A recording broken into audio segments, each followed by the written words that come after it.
Lady Godiva, medieval nude equestrian. Thank you to Scentbird for sponsoring this video. Lovers of folklore and chocolate will have heard of the famous Lady Godiva, who rode her horse naked through the streets, with only her golden hair to preserve her modesty, and of Peeping Tom, the only man in town who dared to gaze upon her birthday suit, and was struck blind for his sin. But did Lady Godiva actually exist? And did she really take her famed bareback canter? Let's travel back to Anglo Saxon England and meet the real Lady Godiva. According to the legend, the Earl of Mercia imposed upon his subjects an oppressive tax. Men and women toiled day and night, children went hungry, and widows could barely keep body and soul together. Upon witnessing this devastation, the Earl's wife, the beautiful Lady Godiva, was heartsick. She took pity on the poor peasants and begged her husband to release them from the unjust burden. He refused and dismissed her several times, but she persisted. Finally, fed up with her nagging, the Earl spit out that he would repeal the tax only if the proud lady would strip down to her unmentionables and ride through the town market, buck naked. He was confident that his wife would never subject herself to such humiliation, but she called his bluff by going in the buff. First, she issued a proclamation that on the day in question, all the townfolk must stay indoors and shutter their windows. Then she stepped out of her leather shoes, rolled down her woolen stockings, unclasped the brooches holding up her brightly dyed embroidered wool gown, and removed her fine linen underdress. She unpinned her headscarf and unbraided her long golden hair. Godiva mounted her trusty mare, side saddle of course, and arranged her flowing locks to cover up her bits and pieces. Then, escorted by 2 loyal knights with their gazes carefully fixed away, she bravely cantered out of the stable and into the empty streets of Coventry. All the people of the town, who were well aware of the incredible sacrifice the great lady was making for them, obeyed her order and averted their eyes. Save one, a tailor who would forever be known as Peeping Tom. He cracked open a shutter and spied out to catch a glimpse of Godiva's full frontal. So God struck him blind, or dead depending on which account you read. Godiva made it across the town and redressed. Her gobsmacked husband had no choice but to get off his own high horse and repeal the tax. And the people of Coventry were forever grateful to Godiva for her bold, bare-assed ride. In 1955, Marilyn Monroe was asked by Life magazine what she wore to bed. She responded, "Why, perfume, of course." If you plan to be like Marilyn or Lady Godiva and wear nothing but a scent, it ought to be a good one. Now you can find the perfect perfume or cologne for you with Scentbird. Scentbird is a monthly subscription that lets you try over 900 fragrances. This month, I tried Langston by Harlem Perfume. Its sultry cocktail of orange brandy and night blossoming jasmine transported me to the jazz age. And Bright Crystal Absolu by Versace. The cheerful elixir of peony and raspberry is perfect for spring. Spritz your fragrance on your pulse points, wrist, neck, and behind the ears. This is where your body heat helps to diffuse the scent throughout the day and makes them last longer. Scentbird's vials are stylish, great for travel, and give you a 30-day supply. So you can try each fragrance at home and out and about to be sure it's right for you. Scan the QR code and use discount code Lindsay55OFF to get 55% off your first month at Scentbird. That means you get your first fragrance for just $8, and the next month will be only $16.95. And now, back to history. How much of this legend is true? First off, Lady Godiva was a real person. She was born in central England sometime between 979 and 1016. She was the daughter of a powerful family and inherited a great deal of land, including the small town of Coventry. In Anglo Saxon England, women's place in society was in flux. They had many legal rights, they controlled their own property, could hold leadership roles, and chose who they married.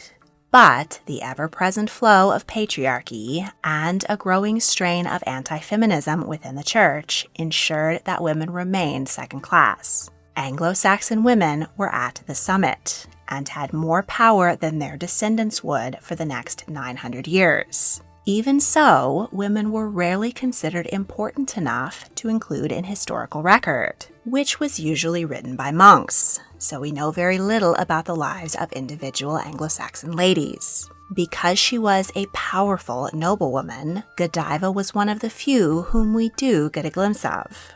Around 1035, she married Leofric, Earl of Mercia, who was a very powerful man. Back in 1013, Danish king Sven Forkbeard conquered England and drove out Anglo-Saxon king Ethelred the Unready. But Sven died within a year, and though he named his son Knut as his heir, the English seized the opportunity to put Ethelred and then his son Edmund back on the throne. By 1016, Knut and his army had reconquered England. He won the English over by pushing out the Vikings who had terrorized them for centuries. He also purged the nobility by executing many lords he didn't trust. Among them was the Earl of Mercia. With him out of the way, Knut handed over these important lands to his loyal knight, Leofric. He was the son of a powerful Anglo-Saxon family, and he had sided with Knut and aided his invasion.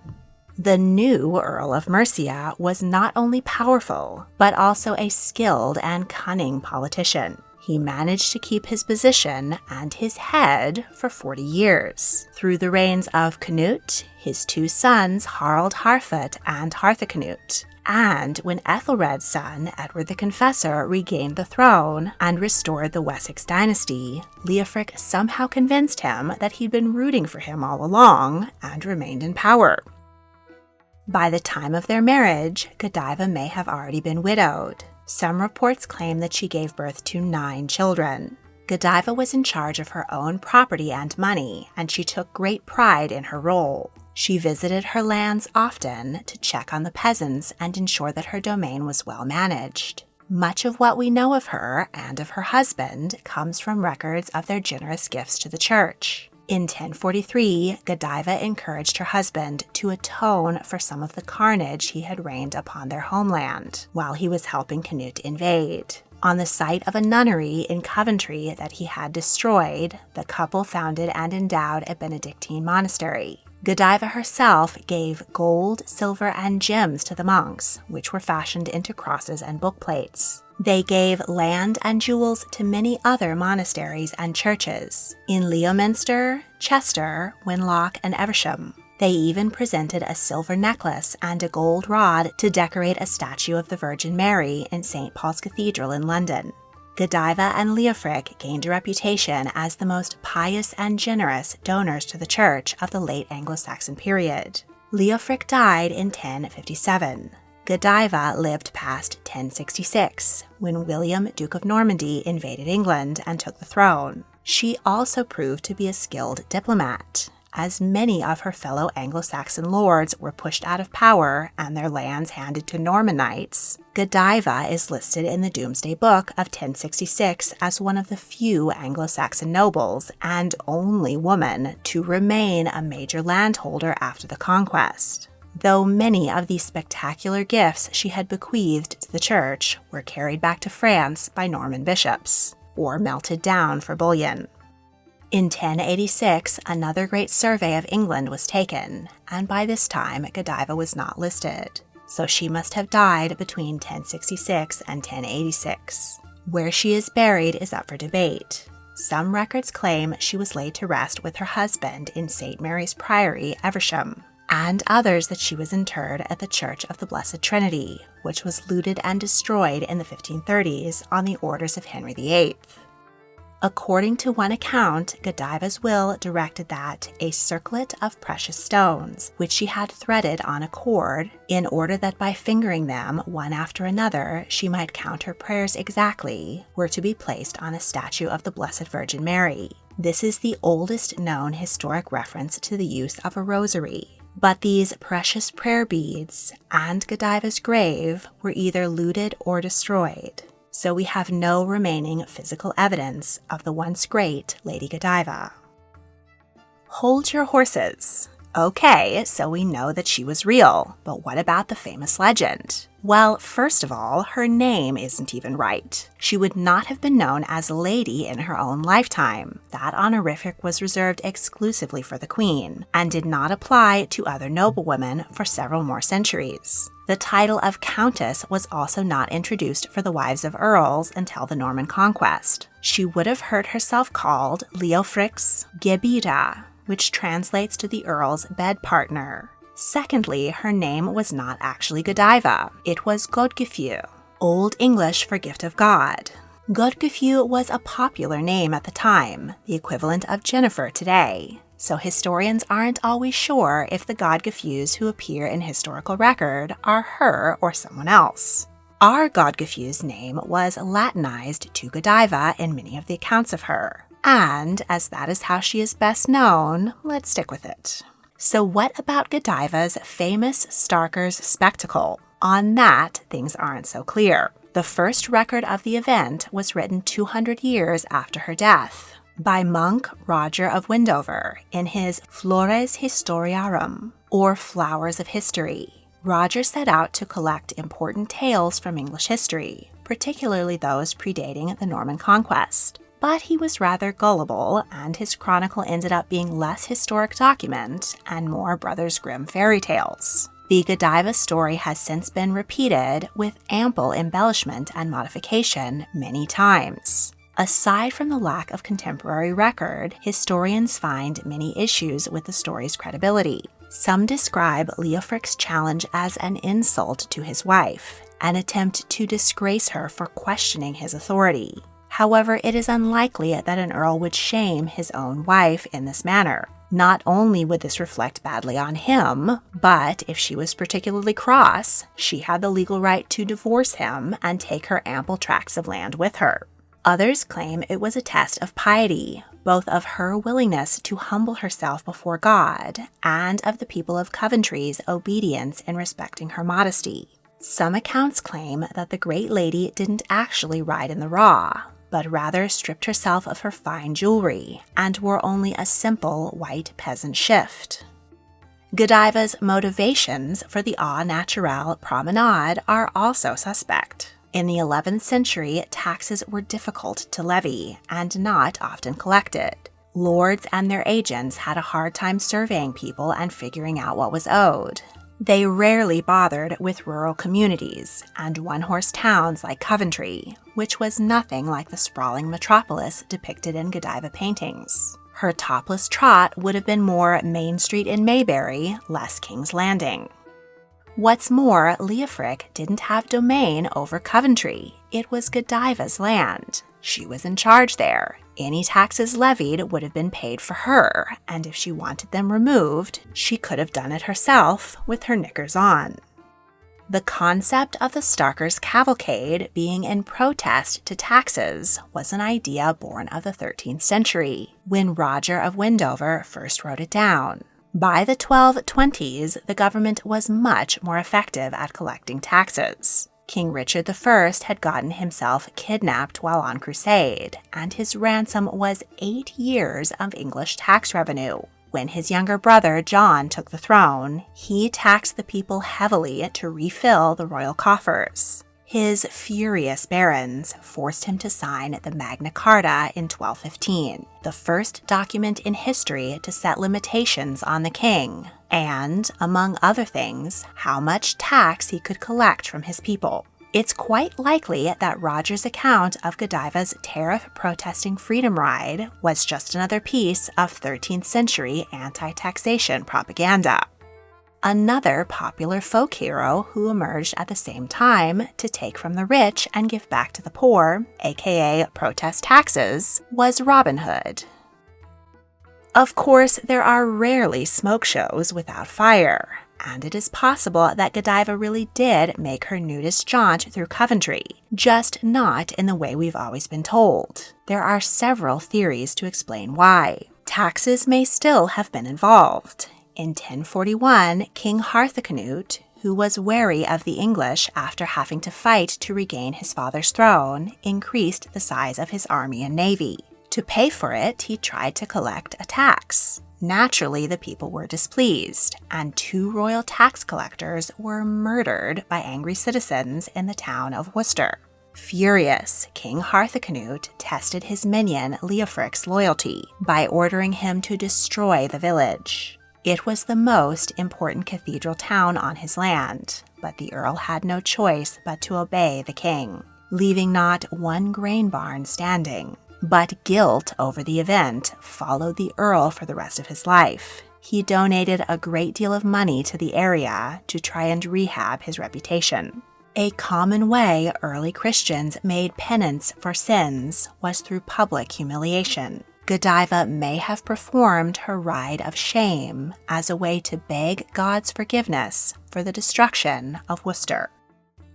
Some believe Godiva's sky-clad canter may have been part of a pagan fertility ritual. Though England was Christianized in the 6th century, many rural communities continued to practice ancient pagan rites. Coventry may have derived its name from Cofa's tree, an age-old oak dedicated to the ancient goddess of life and death. Some tales tell of annual festivals during which a young girl paraded through the town, probably on horseback and possibly nude, to the sacred tree to give thanks for the renewal of spring. Attributing this pagan ritual to the famously pious Godiva may have been a way to Christianize the tradition, as happened with several other pagan holidays, including Samhain, which is now Halloween, and Yule, which is now Christmas. There are also a few petty explanations for Godiva's notorious streak. It might have been a rumor invented by Leofric's enemies to embarrass his wife. Or it may have been a tall tale, fabricated by the monks of Coventry, or even Godiva herself, in order to attract pilgrims, and therefore donations to the monastery.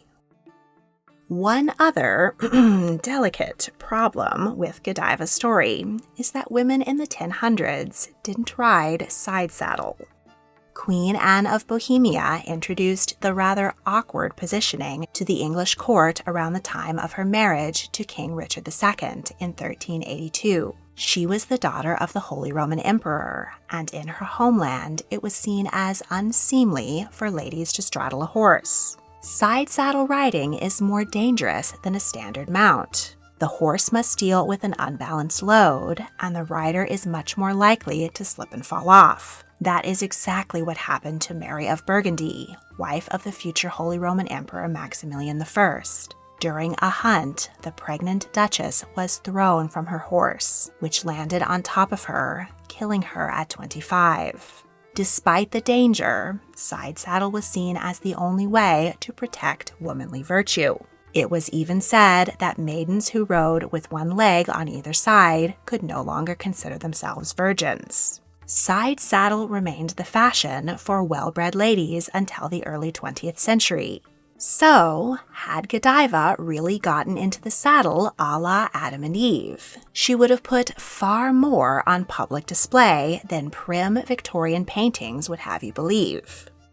The Pre-Raphaelite Brotherhood shook up the art world in the late 1800s. They often depicted women as sensual, sexual, and with some degree of agency, even though their behavior was often condemned by society. Interestingly, the image of Lady Godiva, created by Pre-Raphaelite John Collier in 1897, depicts her boldly astride her horse, though her face is turned down and she blushes in shame.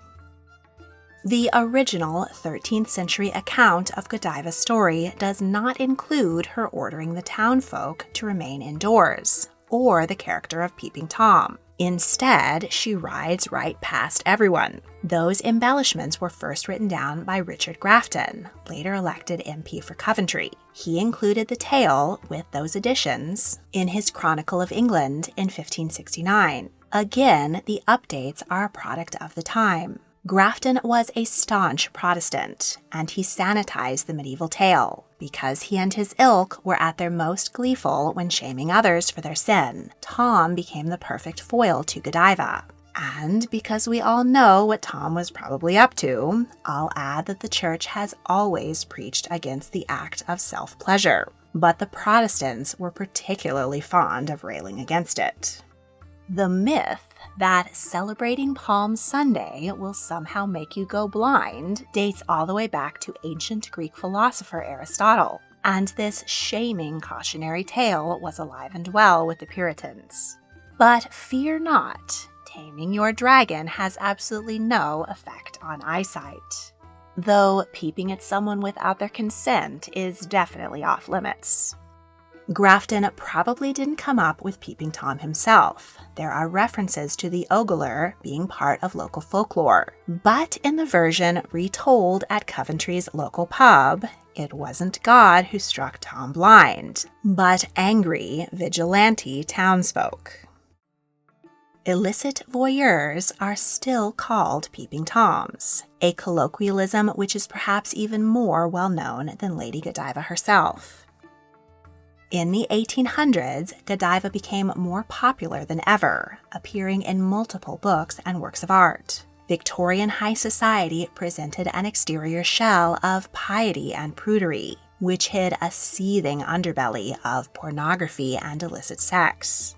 A virtuous woman compelled to ride through the streets naked for a noble cause, shielded from the gaze of her contemporaries, but laid bare for the eye of the painting's viewer, was too titillating for the Victorians to glance away from. In many versions, the two escorting knights were replaced by a nun, whom, like a matronly chaperone, better safeguarded the lady's modesty. Additionally, before the Victorian era, common people lived in close proximity, often sharing a room or even a bed if you were lucky enough to have one, with myriad other occupants of the castle or farm. Dressing, sex, and other intimate acts were often on full display to your bedfellows. But in the mid-1800s, the Industrial Revolution and mass migration into cities meant lower-class people could finally afford private homes. The luxury of privacy was finally in reach, and the idea that it was wrong to look upon another person's nakedness was even more prominent. In 1913, lawyer and suffragist Inez Mulholland wore a white cape and crown and rode a white horse at the head of a procession to President Woodrow Wilson's inauguration. Her famous ride became a symbol for the fight for a woman's right to vote. In 1926, Joseph Draps chose Godiva as the symbol for his luxury chocolate brand. He sought a name that embodied the timeless qualities of passion, style, sensuality, and modern boldness, which makes me wonder if he was familiar with the original legend. From their first shop in Brussels, Godiva chocolates expanded to Paris and Fifth Avenue. Today, the lady rides on chocolate boxes sold from 450 shops worldwide, raking in $500 million in annual sales. Ironic, considering Godiva herself would never have tasted chocolate, which was not introduced to Europe until the Spanish conquistadors shipped it from the Americas in the 1500s. Godiva has always been an important local heroine in Coventry. The first Godiva procession was held on May 31st, 1678, as part of the Coventry Fair. It was repeated every year until 1960. The part of Godiva was usually played by a scantily clad actress or dancer. The event often drew criticism. In 1854, the Bishop of Worcester protested against, quote, a Birmingham whore being paraded through the streets. Rumors bloomed perennially, particularly amongst teenage boys, that under her long blonde wig, Godiva would actually be naked this year. But in 1782, Thomas Pennant recorded in his book, Journey from Chester to London, that Godiva was in fact wearing a flesh-colored bodysuit of silk closely fitted to her limbs. In the 1950s, a clock was installed featuring Godiva and Tom making hourly rides and peaks. In the 1960s, the Coventry Fair fell out of fashion, but the nudist fantasies were finally realized in 1974. A play at Coventry's Belgrade Theatre featured a Godiva entering the stage naked, riding a motorbike. Coventry resident Prue Porretta has adopted the Lady Godiva role to promote community events. Every year, she leads a pageant called the Godiva Sisters, which focuses on world peace and unity. In 2010, Prue was appointed a member of the Order of the British Empire for services to the community. In 1997, the Godiva procession was revived, and it continues to be an annual Coventry tradition to this day. In 2010, a 32-foot-tall puppet Lady Godiva, powered by 50 bicycles, led the procession from Coventry to London. In the 1,000 years since she lived, Godiva has been included in multiple works of literature, art, music, and film, including a poem by Alfred Lord Tennyson in 1842, a concert composed by Václav Novak in 1907, a 1911 silent film starring Julie Swin Gordon, The Seven Lady Godivas written by Dr. Seuss in 1939, a 1955 Technicolor film starring Maureen O'Hare, the Velvet Underground's 1968 song Lady Godiva Operation, and Queen's 1978 song Don't Stop Me Now. In the 90s and 2000s, both TV shows The New Adventures of Robin Hood and Charmed recast Lady Godiva as a witch, and she has been pinned as the heroine of a few recent historical romance novels. In 2013, Lady Gaga, whose stage name was partially inspired by the legendary heroine, rode onto the American Music Awards red carpet atop a white puppet horse, though Gaga was, surprisingly, fully clothed. Whether or not Godgefu, aka Lady Godiva, actually made her famous horseback streak across Coventry, the world will never forget the legend of the medieval nudist equestrian. Scan the QR code and use discount code Lindsay55OFF to get 55% off your first month at Scentbird. Want even more tea on history? Check out the History Tea Time podcast. If you enjoyed this video, please like, subscribe, comment your thoughts, and check out my other history videos. You can also join my Patreon to support my work and get early access to all of my multi-part series. Thank you for watching.